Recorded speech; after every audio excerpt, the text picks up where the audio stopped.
जी। मैं अशोक माथुर साहब को ले रहा हूं, लोकमत के संपादक। कई इस समय तो एडिशन निकल रहे हैं अशोक माथुर साहब, लेकिन उससे संपादक के साथ साथ एक बड़े एक्टिविस्ट भी, मतलब जहां पे भी इस तरह की बात हुई है उसके लिए खड़े रहने वाले लोग।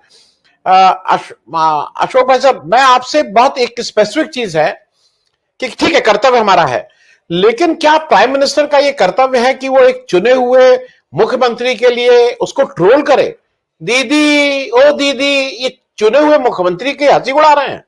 क्या ये वो है कि वो एक चुनी हुई सरकार, जो केवल इस देश का, आप हमें और आपके हो सकता है कि वैचारिक मतभेद हो उस कम्युनिस्ट पार्टी से, लेकिन लिटरेचर में, हमारे लैंग्वेज में, हर हर पैमाने पे बहुत आगे बढ़ा हुआ राज्य है केरल। उसमें जाके भाषण दे रहे हैं कि सोमालिया और क्या क्या, उसको सोमालिया से कंपेयर कर रहे हैं। क्या ये चुने हुए सारे मुख्यमंत्रियों को भ्रष्टाचारी बोल रहे हैं? नीतीश कुमार को आज भ्रष्टाचारी, ये क्या है? तो मैं जरा अशोक माथुर साहब आपसे समझना चाह रहा हूं, क्या प्रधानमंत्री का कर्तव्य यह है कि अपने चुने हुए मुख्यमंत्री को वो डिफेंड करें, कि उनको ट्रोल करना शुरू करें? अशोक माथुर साहब। नमस्कार। आपने जब याद किया उस वक्त मैं देख रहा था कर्तव्य मार्ग का उद्घाटन समारोह, और कल रात को भी मैं देख रहा था, तो मुझे बड़ी याद आई कि हमारा जो शासन है, शासक वर्ग और शासित वर्ग, हर मुल्क के अंदर दो अलग अलग तरह से हमारा समाज बटा हुआ रहता है। और ये समाज जो बटा हुआ रहता है, इसमें शासक वर्ग का अपना एक वैभव होता है। नरेंद्र मोदी जी की व्यक्तिगत बात क्या करें, शासन के जो कर्तव्य हैं उन पे शासन चले या ना चले, उस पर उंगली उठाने की हिम्मत अगर कोई करता है तो वो सामान्य जन होता है। और सामान्य जन का हश्र क्या होता है, वो होता है बहुत बुरा। क्योंकि लोकतंत्र का वास्तविक स्वरूप में कभी हमारे सामने दीक्षित जी ने कहा अभी कि लोकतंत्र में ना इस्तीफे की भी गुंजाइश होनी चाहिए, परंतु क्या है कि जो भाजपा में गया या जो मोदी जी के साथ गया या जो शासन के साथ गया, वो सब दूध के धुले हैं, पवित्र हैं, और जो शासन के साथ नहीं है वो सब पापी हैं, भ्रष्ट हैं। ये सब कहना उचित नहीं है। प्रधानमंत्री के लिए तो बहुत से कर्तव्य हैं और सरकार के लिए कर्तव्य हैं, जो हमारे संविधान में स्पष्ट रूप से लिखा गया है। एक लोकतांत्रिक सरकार, जो चुनी हुई सरकार होती है, उसका सबसे बड़ा काम क्या होता है, लोकहित को वो ध्यान में रखे, लोकहित की वो पालना करे, क्योंकि उन्हीं के वोटों से उसको ताकत मिलती है। जहाँ तक मुख्यमंत्रियों की आलोचना करना या उनको भ्रष्ट बताना, या अभी बहुत से कल परसों में ही सुना है एनजीओ पे अटैक किया गया है, बहुत से मीडिया ग्रुप्स पे अटैक किया गया है, ये जो सब कुछ चल रहा है, ये एक फासिज्म का स्वरूप है। और ये फासिज्म का जो ये नया परिष्कृत स्वरूप आया है, ये ऊपर से तो बड़ा अच्छा लगता है। कई कई लोग ये कहते हैं कि भाई सांस्कृतिक मामले में मोदी जी ने कमाल काम कर दिया, सुभाष चंद्र बोस की स्टैचू जैसे वहाँ लगाई तो राष्ट्रवादियों को बड़ा अच्छा लग रहा है। अच्छी बात है, सुभाष चंद्र बोस को याद किया जाना बहुत अच्छी बात है, लेकिन कर्तव्य पथ, एक सड़क का नाम करके कर्तव्य पथ को आप क्या चाहते हैं, कर्तव्य खत्म हो जाए? कर्तव्य जहाँ जनता के हैं वैसे ही कर्तव्य हमारी सरकार के भी हैं, और उन कर्तव्यों में ये है सरकार की मन मर्जी चलती है। कि हमारे राजस्थानी में एक कहावत होती है, लौंठे का डोका तकड़ा। डोका कहते हैं घोचे को, मतलब एक छोटी सी तिनके को। जो तगड़ा आदमी होता है उसका तिनका ही बहुत होता है, और वो तिनका भी कमाल कर देता है। तो इन्होंने नाम रख दिया कर्तव्य पथ। लेकिन कर्तव्य पथ पर चलेगा कौन? क्या आप संविधान के मूल्यों की स्थापना करेंगे? क्या आप लोकतंत्र को मजबूत करेंगे? ये तो मुख्य बंधु हैं ही। साथ ही साथ में इन्होंने ये भी साबित कर दिया कि इनकी प्रायोरिटीज क्या है। क्योंकि जब ये बात आई थी कि पूरे हिंदुस्तान के अंदर पानी का प्रबंध करना था, तो पानी का प्रबंध करने के लिए इनके पास में एक फार्मूला था नदियों को जोड़ने का, तो वो प्रायोरिटी पे नहीं, वो गायब हो गया। क्योंकि लोगों को पानी मिले, फ्री पानी मिले, हवा पानी जीने के अधिकार हैं, और लोगों को स्वच्छ पानी मिले, वो प्रायोरिटी में नहीं है। हालांकि कुछ योजनाएं इन्होंने घोषित की हैं, लेकिन घोषित करते वक्त में उस बात का ध्यान रखा गया है कि पानी को भी कॉलोनियल नज़रिए से देखा जा रहा है, कैसे गांव के लोगों से, कस्बे के लोगों से, कच्ची बस्तियों से धन वसूलने का काम किया जाए। राजस्थान जैसे प्रदेश के अंदर पानी की बड़ी ज़रूरत है। यमुना का पानी राजस्थान आने की बात करीबन 20-25 साल से चलती है। तो अगर इतना पैसा हमारी सरकार के पास है कि वो इतना भव्य वहाँ पे ये दिल्ली के अंदर निर्माण कार्य करवा रहे हैं, तो भाई थोड़ी सी दूरी पे हमारे यहाँ यमुना है, और शेरशाह सूरी के ज़माने में यमुना का पानी अगर झुंझुनू जिले में आ गया था, तो अब क्यों नहीं आ सकता? यमुना का पानी का सही बंटवारा क्यों नहीं हो सकता, जबकि वो तय हो चुका? गंगा यमुना का लिंक क्यों नहीं बन सकता? ये सारी पानी एक बहुत बड़ी प्रायोरिटी है। ठीक इसी ढंग से हमें प्रायोरिटीज़ भी सरकार को घोषित करनी चाहिए कि ये महल मालिया, ये बड़ी-बड़ी अट्टालिकाएँ या बहुत आलीशान सड़कें बना देने से इस मुल्क की बहुत बड़ी तरक्की नहीं होने वाली। पिछले 10-12 सालों में आप देखिएगा कि हमने कोई इस्पात का बड़ा, भिलाई का इस्पात कारखाना बना था, उस टाइप का क्या कोई बहुत बड़ा कारखाना बनाया, जिस कारखाने के अंदर हमारे हज़ारों लाखों नौजवानों का भविष्य संवर था? क्या हमने किसी प्रकार की इस प्रकार के प्रोजेक्ट को हाथ में लिया? जैसे सारे जितने बड़े-बड़े प्रोजेक्ट थे, चाहे नर्मदा का प्रोजेक्ट हो, चाहे भाखड़ा नांगल बांध हो, चाहे पौंग डैम हो, ये सारे बड़े-बड़े प्रोजेक्ट जिनकी वजह से हमारी खेती को पानी मिला, खेती का विकास हुआ, ये सब कब चालू हुए? लेकिन पिछले 10 सालों में हमने ऐसा एक भी प्रोजेक्ट हाथ में नहीं लिया। ये अलग बात है कि आप बहुत ऊँची राम जी की मूर्ति बना रहे हैं, बहुत ऊँची सरदार पटेल की मूर्ति लगा रहे हैं, बहुत बढ़िया हो सकता है इससे टूरिज़्म विकसित हो जाए, लेकिन मुझे लगा नहीं टूरिज़्म अर्थव्यवस्था का मूल आधार नहीं होता। मूल आधार तो 7वीं 8वीं क्लास की किताब में सबने पढ़ा होगा, उत्पादन, उपभोग, वितरण, इसके ऊपर इकोनॉमी चलती है। तो वो इकोनॉमी हमारी क्यों नहीं बिल्डअप की जा रही?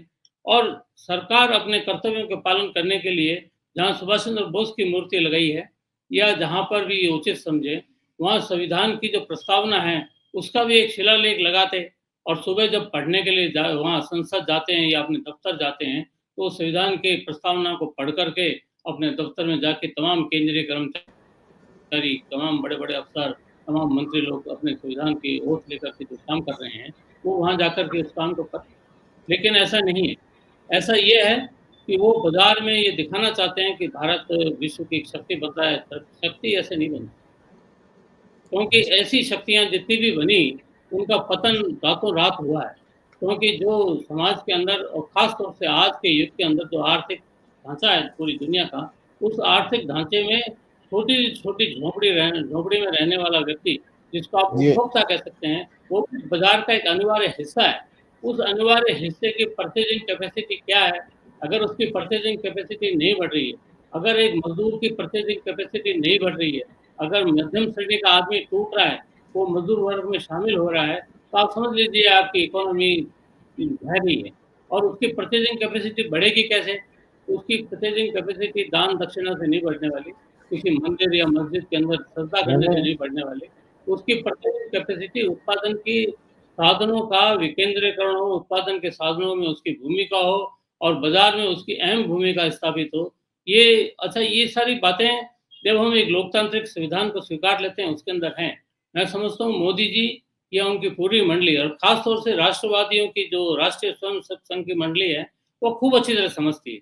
लेकिन उन्होंने समर्पण कर दिया सरमाएदारों के आगे, और समर्पण ऐसा ज़ोरदार कर दिया कि जैसे हम जानवर पालते हैं, जैसे कुत्ता पाल रहा, तो उसके गले में पट्टा होता है, उसको दूम हिलानी ही होती है।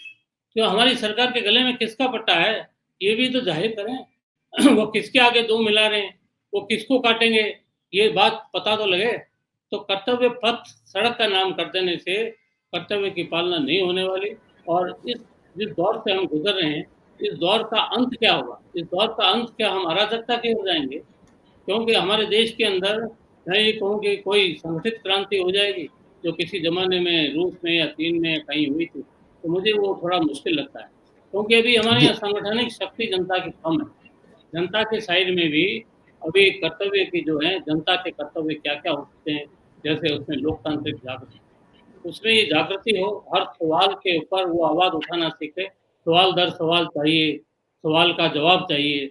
वो कविता अगर आप लोगों ने सुनी हो, ये गोरखपुर की थी, और वो वाली बात लोकतंत्र के अंदर होनी चाहिए, और इस प्रकार से हमारी सरकार को लोकतांत्रिक रवैया अपनाना चाहिए। यही उनका कर्तव्य है कि वो लोकतांत्रिक रवैया हर दृष्टि से, हर क्षेत्र में अपनाएं। धन्यवाद। जी जी, मैं एक ही लोग कर्तव्य का बहुत अच्छे से पालन कर रहे हैं, जो ट्रोल आर्मी है। और वो मैं इसलिए कह रहा हूं, थोड़ा विषय से अलग हट के आधे मिनट में बात कर लूं। एक भारत जोड़ो यात्रा चली है, लोगों का में उत्साह है। अब वो राहुल गांधी ने कौन सा जूता पहना, ये जूता बहुत महंगा है, आज सुबह से ट्रोल लग गए हैं, उन्होंने टी शर्ट पहनी। इस एक बार भैया कर्तव्य करके अपने प्रधानमंत्री जी का शॉल कितने का पहनते हैं, पेन कितने की लगाते हैं, घड़ी कितने की लगाते हैं, चश्मा कितने का लगाते हैं, जूता कितने का पहनते हैं, सूट कितने का पहने थे? 10-10 लाख के सूट पहन रहे हैं। उस भाई साहब अनम्यूट कर लीजिएगा, भाई साहब अनम्यूट कर लीजिएगा। हाँ, कुछ कह रहे थे भाई साहब आप? मैंने कहा रमेश कि भाई साहब नाम लिखा हुआ था उसपे, सूट पर तो जी, नाम दर्ज किया गया था। 8-10 लाख के सूट, और उसके बाद लेकिन ट्रोल आदमी वाले हम इसलिए कहेंगे वो अपना कर्तव्य कर रहे हैं, उनको अगर अगर काम दिया गया है तो वो कर्तव्य कर रहे हैं, और ये ठीक अच्छी बात है। लेकिन अशोक भाई साहब, मुझे आपसे एक जल्दी से और बहुत संक्षेप में, क्योंकि मैं क्लोजिंग स्टेटमेंट मानिए, अटल बिहारी वाजपेयी साहब ने जब 2002 में गोधरा हुआ, उसके बाद जब गोवा की राष्ट्रीय कार्यकारिणी में करीब करीब तय था कि मोदी जी हटाए जाएंगे, उस समय वो राजधर्म की बात उन्होंने कही थी, और उस समय अडवाणी जी खड़े हो गए थे इनका सुरक्षा कवच बन के कि नहीं, इनको नहीं हटाया जाए। तो क्या अडवाणी जी के प्रति इनका थोड़ा कुछ कर्तव्य है, उस शिष्य का कह लीजिए या जो भी कह लीजिए, उस कर्तव्य में कितने हुए, जरा जल्दी से बहुत संक्षेप में अशोक माथुर साहब। ये जो जिस संस्कृति की बात करते हैं, उस संस्कृति में अडवाणी जी के प्रति इनका कर्तव्य बहुत ज्यादा होना चाहिए। पहली बात, संघ से लेकर भाजपा तक बुजुर्ग वो, दूसरी बात इनके राजनीतिक गुरु वो, तीसरी बात इनके संरक्षक वो, और इनको आगे बढ़ाने वाले वो। लेकिन आज अडवाणी जी, पंजाबी में कहते हैं खुटे लाइन लगा दिए गए, तो वो खुटे लाइन लगाए हुए हैं। अब ठीक है, उनको कहते हैं कि वो क्या करते हैं कि परामर्श दे सकते हैं, लेकिन परामर्श सुनता कौन है? मेरे ख्याल है आज अडवाणी जी को भी ये महसूस हो रहा होगा कि उन्होंने चेला अपना गलत चुना, और चेला गलत चुना, चेला व्यक्तिगत बात हो जाती है, लेकिन जो फिलॉसफी, जो दर्शन लेकर के ये समूह चल रहा है, वो दर्शन के अंदर यही बात है। मैं और भी जो आरएसएस के सरसंचालक रहे हैं, जो संचालक रहे हैं, जैसे मैंने पिछली बार बात चल रही थी, जैसे एक बात लें, अटल जी के टाइम में थिंक टैंक थे गोविंदाचार्य। आज गोविंदाचार्य कहाँ है? क्या आज की सरकार को गोविंदाचार्य की जरूरत नहीं है? क्या आज की सरकार को स्वदेशी की जरूरत नहीं है? जब आप कर्तव्य पथ का निर्माण कर रहे हैं, जब आप सुभाष चंद्र बोस की मूर्ति लगाकर अपने आप को राष्ट्रवादी बताने की कोशिश कर रहे हैं, तो स्वदेशी की बात कहाँ गई?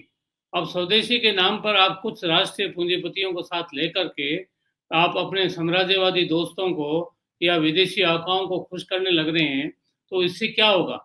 क्या गोविंदाचार्य की फिलॉसफी के साथ में महात्मा गांधी भी आ जाते हैं? जब महात्मा गांधी की आज क्या इस देश को जरूरत नहीं है?